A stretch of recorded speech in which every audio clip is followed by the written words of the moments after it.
No programa Manhã da Mais, consultório médico.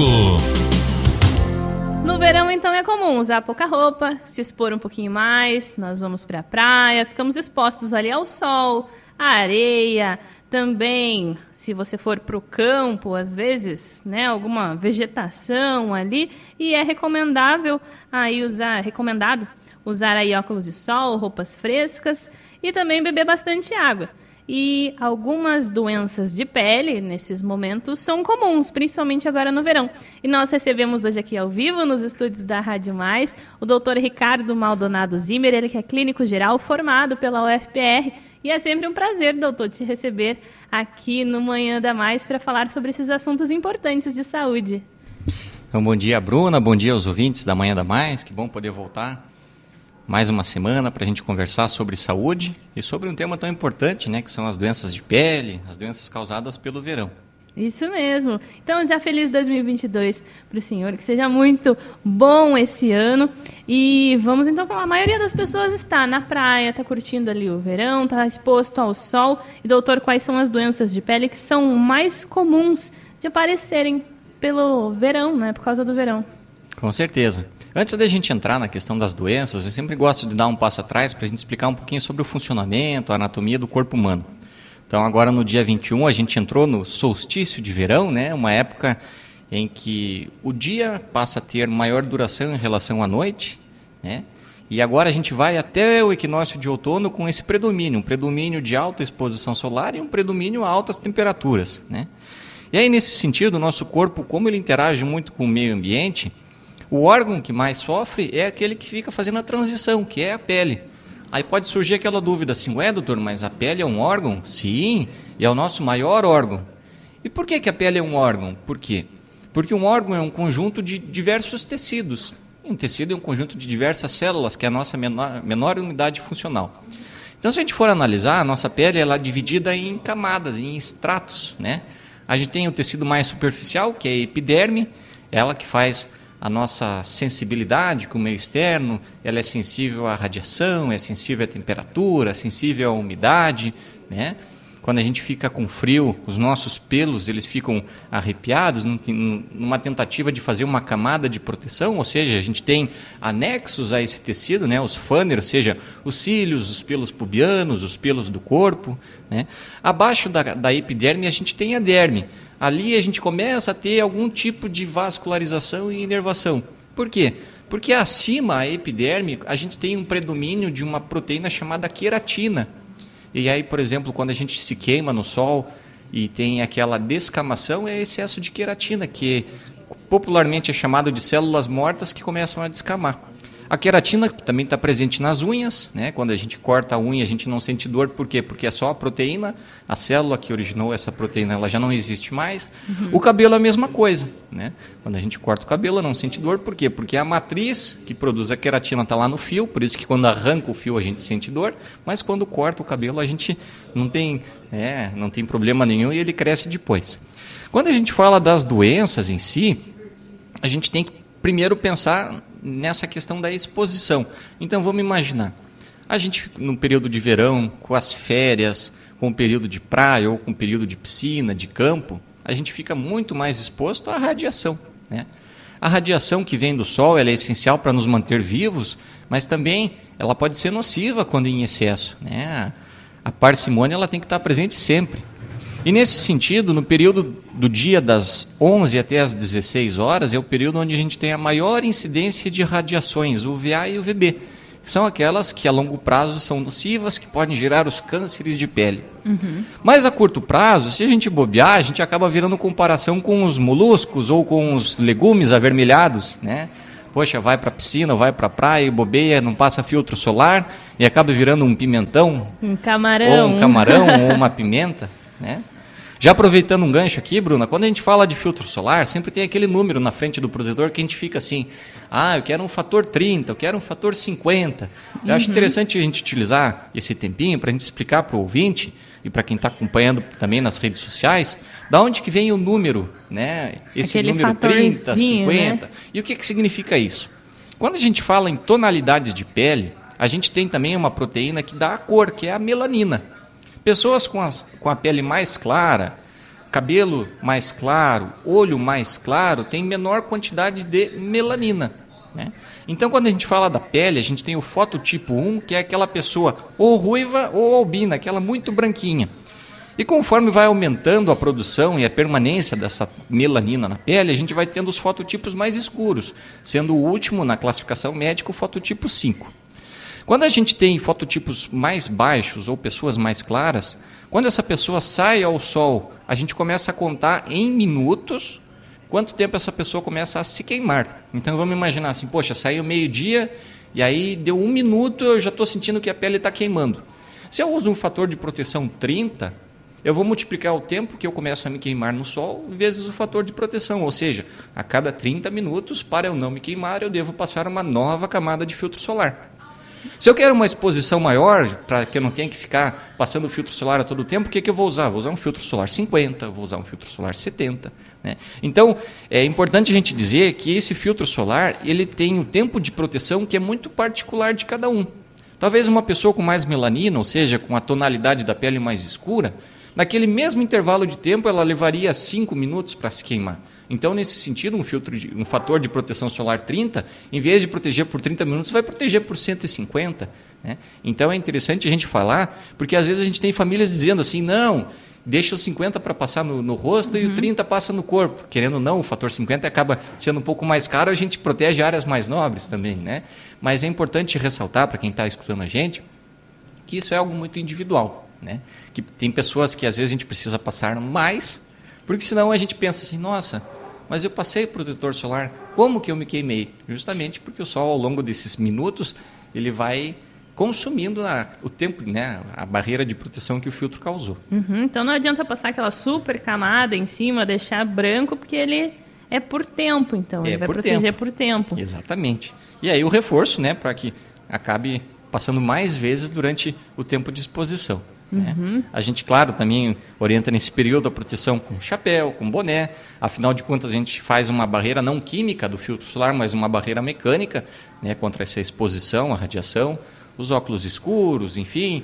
A gente tem hoje roupas específicas, né, para proteção a esses raios UVA, UVB. Então a gente acaba vendo na praia ou na piscina, geralmente aquelas criancinhas com aquelas camisetas de manga comprida para fazer essa proteção a essa radiação.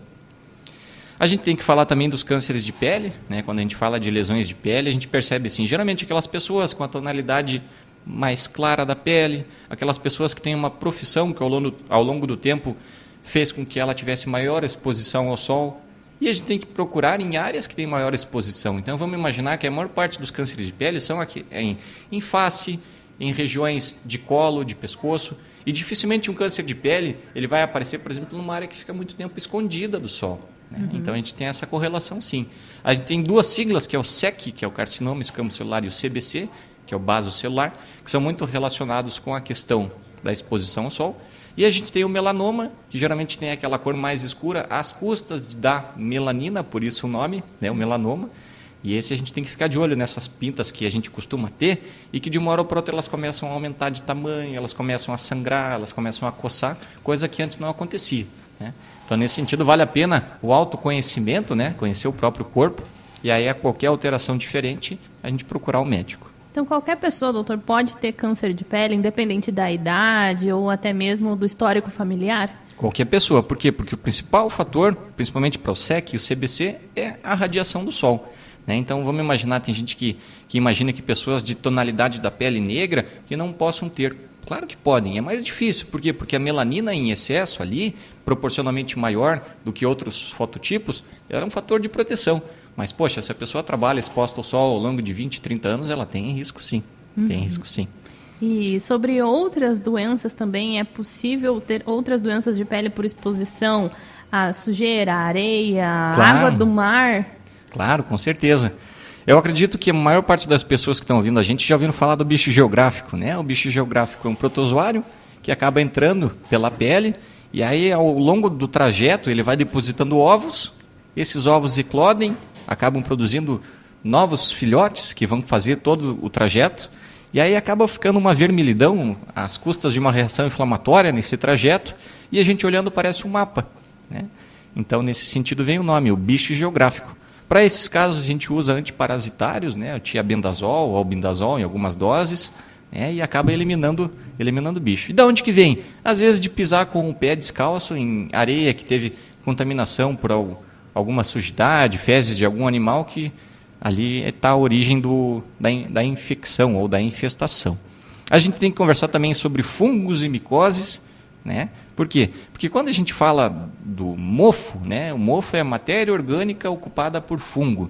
O fungo a gente tem na pele, e a matéria orgânica às vezes vem de uma pele que descamou, querendo ou não, é nutritivo, né?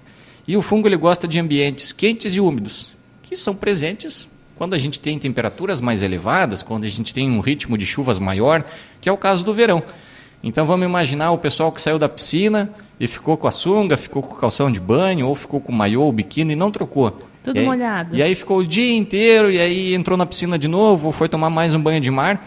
E ao longo do tempo, regiões de dobra, principalmente de virilha, regiões de axila, em exposição a esse ambiente quente e úmido, é um prato cheio para o fungo se desenvolver. Então acaba formando o pano branco ou a pitiríase versicolor, que é o nome, né? E nesse caso tem que tratar com um antifúngico mesmo, né? E é algo que é bastante comum no período de verão, e para evitar isso tem que entender como que o fungo se instala, né? Vamos evitar, né, de ficar com a roupa úmida, pessoal, né? Vamos colocar uso de talco nos pés, antitranspirantes, desodorantes, enfim, que tudo isso daí evita, né, a instalação e a permanência do fungo. Normalmente a gente esquece desses cuidados quando vai para a praia, quando vai para a piscina, só pensa em diversão. Então, cuidado e aproveita então para se cuidar também. E tem pergunta no WhatsApp da Rádio Mais, Álvaro, quem está com a gente? A dona Terezinha, ontem nós tivemos a participação de o dermatologista, né, falando aqui na rádio, e aí ela quer reaproveitar e fazer a pergunta para o doutor sobre o óleo de coco, né? Vamos ver o que diz a dona Terezinha. Oi, doutor. Óleo de coco, de novo, pergunto para você agora. Perguntei esses dias, hoje pergunto de novo. Beijo. Ela quer saber se o óleo de coco ele pode substituir o protetor solar ou se ele tem alguma proteção para o sol. Então, dona Terezinha, excelente pergunta. É natural que em momentos de banho, de utilização de muitos cosméticos, que a pele fique um pouco ressecada. Nesse ressecamento, acaba abrindo fissuras que são portas de entrada para infecções. Afinal, que nem a gente comentou no início, a nossa pele é a nossa camada mais externa, é a nossa proteção contra o meio externo. Mas assim, talvez o óleo de coco nesse sentido possa fazer uma hidratação, uma lubrificação temporária, mas ele não substitui. A gente tem, né, avanços da farmácia, da medicina, e claro, não querendo menosprezar a questão dos produtos naturais, mas o filtro solar, de longe, é o que mais protege, né? E, inclusive não só as queimaduras, mas também a longo prazo os cânceres de pele. Então, o óleo de coco, ele no máximo ali para uma hidratação, mas não passar ele na pele para sair ao sol. Então... Com certeza. Vamos imaginar que quando a gente sai ao sol, a temperatura do corpo aumenta, e a gente já sabe o que acontece quando a gente passa um óleo e a temperatura aumenta, né? Esquenta, é mais risco a gente fritar do que a gente se proteger, né? Então, melhor, dona Terezinha, continuar com o protetor solar. O protetor solar aí é a melhor opção. E sobre essas doenças de pele do verão, o melhor cuidado, então, seria evitar a exposição ao sol, passar protetores solares. Tem mais cuidados para se evitar, então, essas doenças? Claro, essas doenças, para a gente conseguir se prevenir, o primeiro passo é a gente entender como elas acontecem, né? Essa questão da exposição ela é muito importante, a gente entender horários que a gente deve evitar, né? Partes do corpo que a gente tem que proteger mais pelo risco do longo prazo de fazer essas lesões carcinomatosas, né, os cânceres. E assim, vamos imaginar que já aconteceu, me queimei, não tem mais como chorar pelo leite derramado, e agora? A nossa pele, ela tem uma alta taxa de multiplicação celular. Por isso que a gente percebe que ao descamar, abaixo ali, passados 4 ou 5 dias, aquela região que descamou já tem uma camada nova, né, o último extrato da epiderme. Então, nesse período, a pele que está vindo de baixo ela é mais sensível à exposição solar, a gente tem que redobrar os cuidados, mais filtro solar, mais proteção, seja com camisetas, enfim, com bonés, chapéus, mas muito importante nesse pós-queimadura é a hidratação da pele, né? Então, cremes hidratantes, loções pós-banho são muito importantes nesse sentido.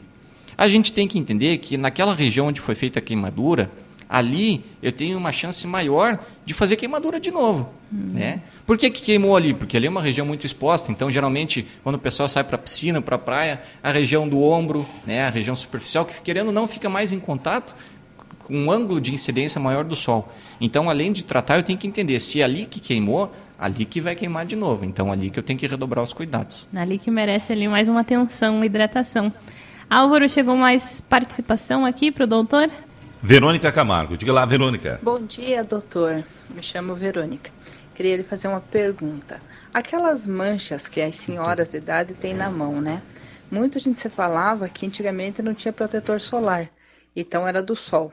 Mas agora eu vejo protetor solar tudo e senhoras mais novas vão chegando aos 60 anos, já vão ficando com essas manchas. Isso é da pessoa mesmo ou é certo que a pessoa não que tomou sol demais sem proteção? Abraço, Verônica. Então, obrigado pela pergunta, Verônica. Então, com relação com as manchas, a gente tem que entender que elas podem vir, claro, em consequência de exposição ao sol, mas a gente pode ter esses escurecimentos pontuais da pele às custas de outras patologias, né? Uma bem característica que a gente tem é o melasma gravídico. Então, vamos imaginar aquelas senhoras que depois de um processo de gravidez acabam ficando com manchas escuras na face. Para isso tem tratamento. E nesse tratamento também está incluso a proteção contra a exposição excessiva ao sol. Mas assim, antigamente a gente tinha uma menor noção com relação ao filtro solar. Hoje a gente tem já filtros solares mais modernos, a gente já tem filtros solares específicos. Se a pele é muito ressecada, o filtro solar é mais oleoso. Se a pele é muito oleosa, o filtro solar ele é mais hidrossolúvel, né? Então, eu acho que vale a pena a gente manter os cuidados, utilizar o filtro solar não só em época de verão, quando vai para a praia, ou para a piscina, ou para o campo, e sim todos os dias. Então, a importância de passar todos os dias, até mesmo num clima como hoje, por exemplo, que está nublado, ainda assim precisamos nos proteger. Com certeza, com certeza. Vamos imaginar que se a gente não enxerga a luz pela uma obstrução por nuvem, a onda eletromagnética ela ainda passa. Então a gente ainda tem risco de queimaduras por essa radiação que acaba ultrapassando, né, as nuvens que estão cobrindo o céu. E chegou mais uma pergunta para a gente, Álvaro, por favor. A participação da Delva. Doutor, uma pergunta para o doutor. Doutor, o meu filho teima comigo em dizer que a minha neta tem 4 anos e ela fica na piscina em casa. Ele teima dizer que o sol não faz mal, que senão assim as piscinas, todo mundo passava mal na piscina. Eu acho que das 10 da manhã às 4 da tarde é prejudicial, mas diz ele que não é. Aí às vezes eu não posso fazer nada perante a filha. E a questão dessas manchas na pele, aí todo mundo fala, a idade, eu sou bem branca e já tenho bastante mancha, mas devido, lógico, antes, quando eu era mais nova, eu não usava protetor, né? E daí isso tem a ver alguma coisa ou não tem nada a ver com a idade? Então, obrigado pela pergunta. Então, traz o teu filho para escutar a rádio, que a gente vai explicar que tem problema sim, né? A gente tem a patologia chamada insolação, né? A insolação acontece como? A pessoa passa um longo período de exposição às radiações. Nesse sentido, o corpo ele acaba tendo não só queimaduras de pele, mas ele acaba sofrendo por um processo de desidratação, né? A temperatura da pele aumenta, é natural, a temperatura do corpo aumenta, é natural o corpo começar a transpirar, no sentido de reduzir a temperatura. E a pessoa com insolação, além dessas manifestações de desidratação, pode apresentar dor no corpo, pode apresentar quadros de febre. Então tem que se cuidar sim, e a senhora está certíssima, né? A partir das 10, entre as 11 e as 15, 16 horas, é o período de maior incidência dessas radiações nocivas, UVA e UVB. Então pode mostrar esse áudio para o teu filho, né? E filho é uma bênção sim, mas de vez em quando a gente tem que, né, ter um pouquinho de tutela, e eu acho que nesse sentido a senhora está certíssima, e obrigado pela pergunta. Outra coisa que a senhora comentou, as manchas na pele, às vezes elas vão surgir ao longo de um longo período de exposição. Então, quando a gente é mais jovem, que tem o menor tempo de exposição ao sol, é natural a gente ter menos manchas, mas ao longo do tempo essa radiação ela é cumulativa, né? As células elas vão recebendo essas radiações e aí elas vão tentando se proteger de alguma forma, e aí por isso que vem esse excesso de produção de melanina e por isso as manchas na pele, né? Mesmo a senhora já estando mais com idade hoje, vale a pena manter o uso dos filtros solares para que lá na frente não surjam mais manchas ainda. E, doutor, eu quero agradecer a sua presença hoje aqui no Manhã da Mais e aproveito para perguntar se gostaria de fazer mais alguma observação que eu não tenha lhe perguntado. Então, eu que agradeço, Bruna, pela oportunidade. Eu acho que, como última observação, vou fugir um pouquinho do ramo da dermatologia, né, e trazer um pouquinho sobre a área da epidemiologia, da pandemia. A gente está com muitos casos de co-infecção entre influenza e coronavírus, né, que aqui no Brasil, se a gente fizesse uma analogia, seria a gripona, né, a gripe com o corona. Então, natural que agora nos períodos de férias, que a gente tenha reuniões familiares, e muitos dos pacientes que eu tenho atendido nesses últimos dias evitaram de sair, evitaram aglomeração, mas se contaminaram, sabe aonde? Dentro de casa. Dentro de casa, no seio da família, nas reuniões, nas festividades, nas jantas. Então, assim, passado agora final de ano, passado Natal e Ano Novo, a mensagem que fica é ainda é muito necessária a utilização da máscara, a higienização das mãos. Por quê? Porque a gripe, que agora é um vírus com maior circulação, o modo de transmissão é igualzinho ao modo de transmissão do corona. Tá? A gente já está craque na prevenção de vamos manter esses cuidados na prevenção do outro vírus também. E vamos dar um último gás, porque a gente está no finalzinho da primeira pandemia, a gente não quer que se instaure uma nova, não, a gente quer voltar à nossa rotina, ao nosso cotidiano. E para fechar, então, chegou uma última pergunta, Álvaro, por favor. Da Rosalina. Oi, bom dia, doutor. Então, eu sou morena, né? Pele cor de cuia. E eu me criei na roça, trabalhei a vida inteira na roça, né? Agora que eu estou na cidade, trabalhei um bom tempo na sombra, como doméstica, serviços gerais em prédio, né? Agora já vai fazer 2 anos que eu estou em casa, né? Só na sombra. E então, apesar de eu ter meus 63 anos, tem vezes que eu fecho a mão, né? Fico olhando para o meu braço, para minha pele, né? Procurando uma manchinha de idade, não tenho. Será que é porque eu sou morena, né? Ou é porque eu tenho sangue de índio, que minha bisavó era índia pura? Será que pode ser por isso? Que eu tenho a minha pele assim, boa, que eu posso caminhar no sol, né? E comigo não dá nem queimura na pele, não dá sintoma nenhum. E eu me sinto bem protegida. Pode ser por isso, porque eu sou bisneta de índio, ou é porque eu sou morena? Pergunta da Rosalina, doutor.